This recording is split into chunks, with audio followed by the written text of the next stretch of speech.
సహజ నెయ్యి versus corporate మోసం.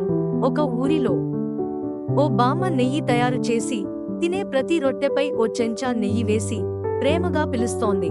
రా బాబూ, నెయ్యి తిని బలం పెంచుకో.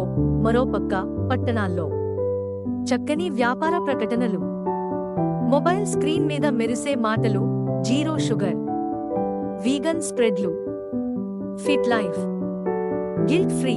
యువత ఫోటోలు పెడుతున్నారు, హాయిగా బ్రేక్ ఫాస్ట్ చేశాం అంటూ. కానీ కొద్ది రోజుల్లోనే డాక్టర్ దగ్గర నివేదికలు.